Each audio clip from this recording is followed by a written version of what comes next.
Bonjour et bienvenue dans ce nouveau numéro de Droit de Cité. Mon invité est le député congolais Francis Kalombo. Monsieur Kalombo, merci d'avoir accepté de répondre à nos questions.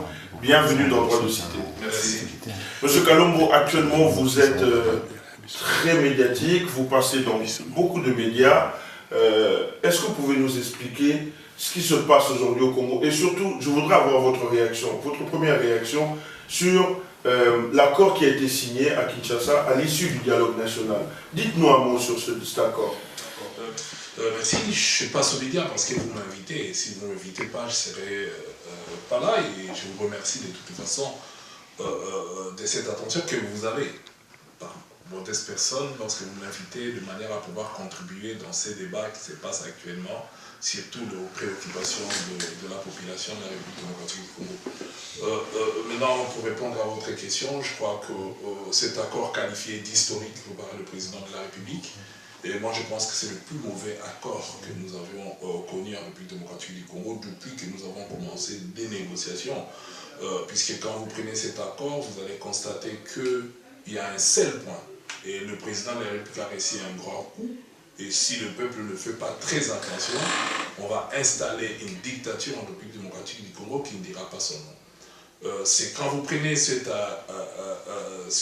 mauvais accord, ici d'un monologue, entre lui et ses amis, vous constaterez que, le point 12, l'article 12 de cet accord, alinéa 4, on parle de trouver le moyen pour que les élections puissent coûter moins cher en République démocratique du Congo.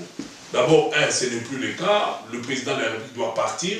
En ce qui concerne tout ça, il a eu 15 ans pour pouvoir faire en sorte que les élections coûtent moins cher, il n'a pas fait. Comment il doit opposer son départ à une élection moins chère? C'est un piège. Les gens doivent faire très attention, le mot est sucré, l'élection doit coûter moins cher, mais le piège caché derrière est tellement grand que les gens doivent faire très attention. C'est-à-dire plus d'un milliard, c'est excessif. C'est l'élection le moins cher au Congo, c'est l'élection présidentielle. Le 1 milliard, vous avez 700 millions à peu près d'élections locales qui coûtent cher. Le reste coûte moins cher. Et lui, ce qu'il veut, à ce moment-là, on laisse de côté l'élection locale, on voit comment on peut faire cette élection pour que ça revienne moins cher. Or, la phrase, c'est un piège. Comment? Parce que quand il dit que l'élection nous coûte moins cher, c'est-à-dire il veut modifier la Constitution pour que l'élection du président de la République se fasse au niveau du Parlement, c'est-à-dire lui, Nama camarade Naé, avec ses amis, au niveau du Parlement, puisse élire le président de la République, plus au suffrage universel direct. C'est ça le piège. Vous savez, tous ces papiers-là n'est rien, et le président de la République a piégé avec cette petite phrase que les gens n'ont pas fait attention. Et maintenant, avec cette petite phrase, quand vous voyez le communiqué du directeur du cabinet du chef de l'État, il dit que les élections se feront selon les modalités telles que prévues dans cet accord. C'est-à-dire que ce n'est plus selon la Constitution, ce n'est plus selon les lois de la République. Les modalités, c'est le couplage des élections. Non, je termine. Moi, je vous dis que je connais la maison. Je sais ce qui est piégé là-bas. Lorsqu'on parle d'élections moins chères, qu'on doit réfléchir, c'est-à-dire que c'est la même proposition que le président a fait aux jeunes de la Lucha, qui l'ont rejeté d'ailleurs. Voilà pourquoi. Et ça, quand vous prenez cet alinéa, c'est-à-dire le président va modifier la Constitution, et en modifiant pour que le président de la République ne soit plus élu au suffrage universel direct, qu'il le soit au suffrage universel indirect, c'est-à-dire les députés et les sénateurs se réunissent donc entre sa majorité et vont le réélire. Et une fois adopté, modifié, qu'est-ce qui va arriver? Il va dire, comme au Burundi, qui lui sert de laboratoire, j'ai été élu au suffrage universel direct, maintenant que la loi a changé, la Constitution a changé, je n'ai jamais été élu au suffrage indirect, donc je peux encore être candidat en ce qui concerne l'élection présidentielle. Voilà pourquoi il ne s'est jamais prononcé qu'il ne le sera pas ou il quittera la fonction après le 20 décembre. Donc ici c'est un piège, et voilà pourquoi c'est un document à rejeter, et les Congolais ne doivent jamais accepter que cela soit mis en place. Mais vous êtes juriste, s'il y a une modification de constitution, vous pensez également, en tout cas je pense, que vous serez capable de souligner le fait que l'ancien président ne puisse pas être candidat. Mais qui va le souligner? Personne, puisque lui il a piégé avec les siens. Aujourd'hui, ceux qui se sont retrouvés au Kanchach, c'est la même famille politique. Donc ils se sont retrouvés, ils le piègent, ils tentent. Ça c'est vraiment ne pas aimer les Congo, ni les Congolais, puisqu'on sait bien, comme certains soulignent, le peuple attend l'alternance, il n'attend pas un président à vie. Si aujourd'hui Joseph Kabila, président de la République, ne cite pas le nom de Mobutu, qu'il les traite des dictateurs, parce qu'il est resté 32 ans au pouvoir, sans accepter l'alternance, lui veut faire la même chose. Mais sans Mobutu, il fait le Mobutisme sans Mobutu, c'est très dangereux. Et je crois que ça, ce n'est pas aimer le pays, ce n'est pas aimer les Congolais, puisque les Congolais sortiront et feront barrage à toute personne qui va chercher à gérer, à s'interdiction au pouvoir en violation de la Constitution. Toujours concernant le dialogue national qu'il y a eu à Kinshasa, on a vu également qu'à l'issue de ce dialogue, une possibilité pour l'opposition qui a participé au dialogue d'obtenir la primature. Et d'aucuns parlent déjà de voir, en tout cas, M. Vital Kamerhe occuper le poste de Premier ministre. Que pensez-vous de cette nomination possible de voir en fait Vital Kamerhe occuper la primature à la place de M. Matata Ponyo? Mais je crois que ça sera justice et je n'ai pas en doute. Je sais que le président de la République va nommer Vital Kamerhe comme son Premier ministre, puisque c'est une promesse qui date depuis 2011. Il faut vous souvenir que je l'ai déjà dit que le président de la République avait promis la primature à Kamerhe à condition qu'il puisse l'aider à gagner les élections. Kamerhe a aidé le président de la République de pouvoir gagner les élections en 2011 et le remettre ce qu'il lui a promis ne serait que justice. Et aujourd'hui, je pense qu'il est obligé de pouvoir le faire pendant le 1 mois qui lui reste et quelques jours, de lui permettre de fils qu'à goûter ce poste de Premier ministre qu'il attend convoité. Il ne faut pas oublier que le Vital Kamerhe a beaucoup fait pour Joseph Kabila. À savoir, même pendant, il est allé, en dehors de l'aider à gagner les élections, il a tout fait pour pouvoir fragiliser l'opposition. Il s'était mixé, il est rentré au milieu d'eux pour pouvoir, malheureusement, de ces côtés-là, il n'a pas réussi. Or, l'opposition aujourd'hui sort très très renforcée, mais il a tenté, il a quand même fait le travail tel que cela lui avait été demandé par le président de la République et le récompenser aujourd'hui ne serait qu'une bonne chose. Donc moi je pense que Kabila est coincé et Kabila est obligé de donner la primature à Kamerhe. Il le fera, mais Kamerhe viendra 1 mois et c'est une bonne chose pour lui. Mais vous savez également qu'il y a quand même des forces au sein de la majorité et aussi de l'opposition qu'on appelle l'opposition républicaine avec M. Kengo Adondo. Ne pensez-vous pas que ces personnalités, telles que M. Kengo Adondo ou même M. Rouberoy, peuvent aussi être des candidats au poste de Premier ministre? Bon, être candidat n'est pas une mauvaise chose, tout le monde peut solliciter, mais le choisir, ce serait... il ne faut même pas rêver que le président de la République va choisir Rouberoy, sauf que le président de la République peut aussi éventuellement prendre Kengo Adondo pour une simple raison, c'est que dans sa carte, que poursuit le président de la République? C'est de tout faire pour modifier la Constitution et rester au pouvoir.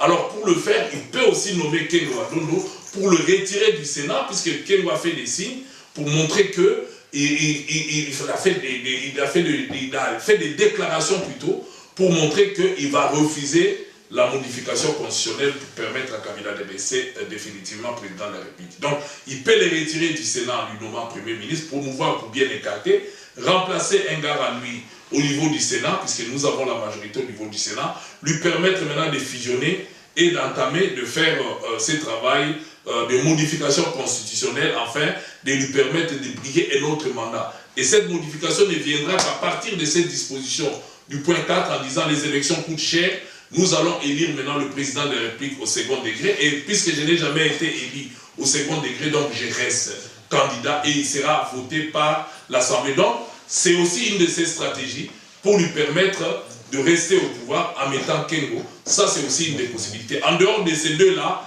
le président de la République n'a pas une autre carte à jouer. Donc, ça va se jouer entre ces deux. Mais tout ça, c'est pour que, parce que pendant que le 1 mois qui nous reste, puisque le 20 décembre, tout doit s'arrêter. Donc, pour vous, le prochain Premier ministre aura juste 1 mois de gestion de l'État?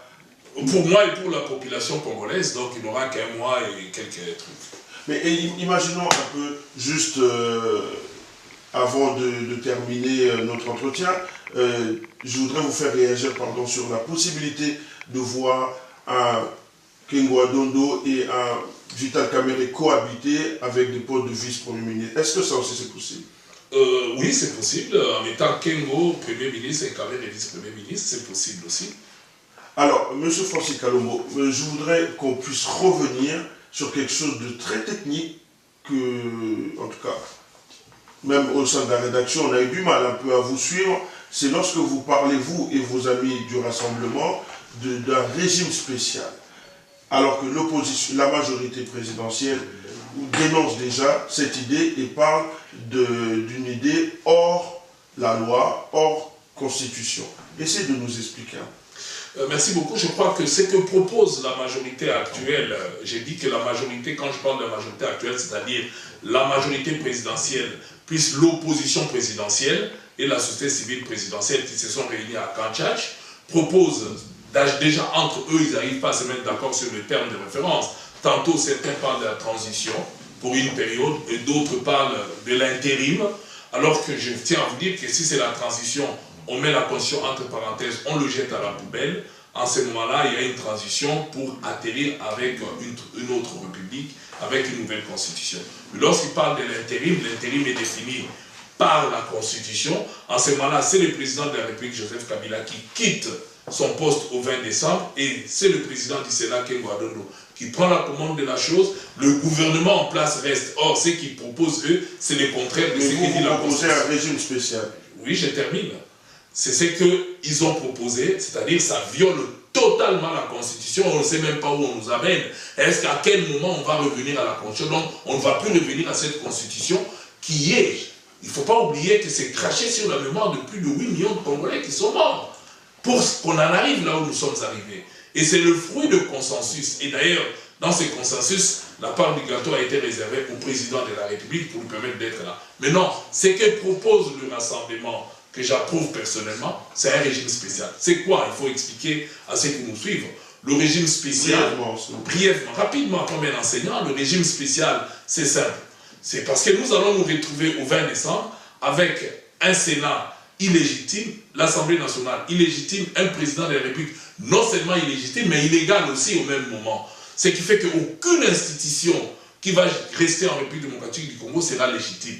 Dans ces cas de figure, qu'est-ce que nous faisons? Voilà pourquoi le Rassemblement propose un régime spécial qui n'aura comme mission, dans son contenu, qui respectera la Constitution, à savoir expédier les affaires courantes.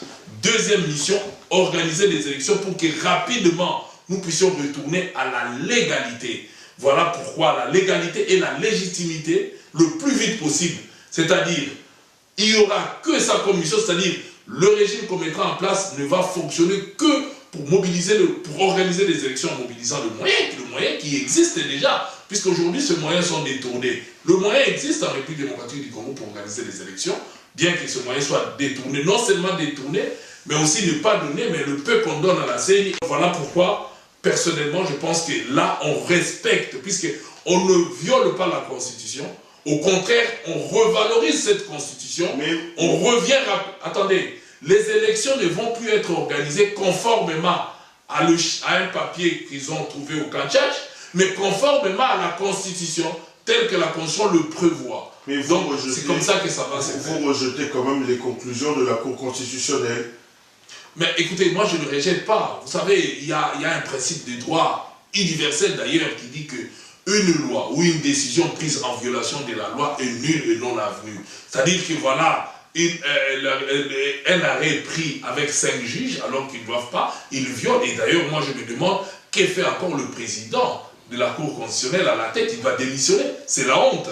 Puisque vous savez, parmi eux, j'ai salué quand même le magistrat qui se sont donné la peine de ne pas aller cautionner ce que nous pouvons appeler une parodie des trucs. Voilà là où nous sommes arrivés. Voilà l'arbitraire qu'on attend déplorer. Maintenant, je me demande si le président de la République accepte qu'on viole les lois de la République, qu'on viole la Constitution. Comment nous allons le respecter, lui-même aussi, parce que maintenant, c'est quoi? Gêne, ou je ne sais pas où, dans quel pays nous sommes, où les lois ne sont pas respectées, où la Constitution n'est pas respectée, où rien n'est respecté, même les autorités risquent de ne plus être respectées. Où est-ce qu'il veut amener le Congo aujourd'hui? Parce qu'on autorise aux juges d'être à 5 alors que les lois leur interdisent. L'article 10 et l'article 90 de la loi quant au fonctionnement de cette cour ne leur autorise pas de siéger lorsqu'ils sont moins de 7. Monsieur Kalombo, un dernier mot. Qu'est-ce qu'on doit réellement retenir de vos propos aujourd'hui? Bien que les gens ils nous ont suivis, je pense qu'ils ont retenu, mais si vous deviez dire une dernière phrase aux personnes qui nous suivent. Merci beaucoup, mais je crois que ce que je peux dire aux Congolais de pouvoir retenir une chose, c'est que accepter que le président de la République reste au-delà du 20 décembre, c'est suicidaire pour la République démocratique du Congo. Ce qu'il va faire est très simple, c'est de modifier la Constitution pour se faire élire par ses amis, à savoir les députés et les sénateurs réunis en congrès, de manière à ce qu'ils puissent s'éterniser au pouvoir. En le modifiant, il va dire qu'il était élu au suffrage universel direct, cette fois-ci indirect, il n'a jamais été élu, donc on reprend à zéro. C'est ça le piège de cet accord, de ces papiers qui ont été négociés au camp Tchad, sans que vous puissiez prendre connaissance de tous les débats qui s'est passé là-bas. Au fait, c'est cette phrase-là qui est le piège. Le reste, c'est un chiffon. Il le mettra en pratique ou pas, ça ne lui intéresse pas. Ce qui intéresse Joseph Kabila, aujourd'hui, c'est de rester au-delà du 20 et de modifier la Constitution pour lui permettre d'aller, voilà pourquoi il ne s'est jamais prononcé pour dire qu'il ne sera pas. Et quand vous leur interrogez, et tous les gens de la majorité vous diront il respectera la Constitution. Et je vois qu'il y a quand même une certaine évolution. Quand je suis King qui parle de l'alternance, le souci du peuple qui réclame, donc je pense que lui qui avait dit que l'homme providence était Kabila, Kabila désire, Kabila Totondiona Noté, aujourd'hui lui-même dit bah si va Tondier et que Kabila doit partir, c'est déjà une bonne évolution. Et je pense que ce que je salue aussi, c'est que le président du Rassemblement a tendu la main à tous les Congolais, même ceux qui sont là-bas, en quittant, s'ils sont déçus, s'ils pensent s'ils reviennent à la raison, bah, il y a de la place pour tous les Congolais au Rassemblement pour faire une seule chose, mettre en place un état de droit. Et vous avez déjà trouvé votre place au sein du Rassemblement? Non, moi je ne suis pas encore membre du Rassemblement, mais c'est vrai que je participe à plusieurs rencontres, puisque c'est là où je vous dis qu'il y a une très grande ouverture, puisque en tant que personnalité, en tant que Congolais ayant l'expertise, et le Rassemblement invite tout Congolais qui peut avoir de la matière pour permettre à ce que le Congo puisse avancer, de venir et d'apporter. Donc voilà pourquoi je pense que de temps en temps, je participe et de temps en temps, j'approuve les idées que le Rassemblement est en train de mettre, surtout pour l'intérêt général. Je crois qu'ici, aujourd'hui, nous avons deux camps. Il y a un camp qui veut détruire le Congo, tous les acquis que nous avons eus, et il y a un autre camp qui veut préserver tous ces acquis. On avait dit un message court. En tout cas, merci monsieur le député d'avoir répondu à nos questions. Chers internautes, merci d'avoir suivi Droit de Cité. À bientôt. Au revoir.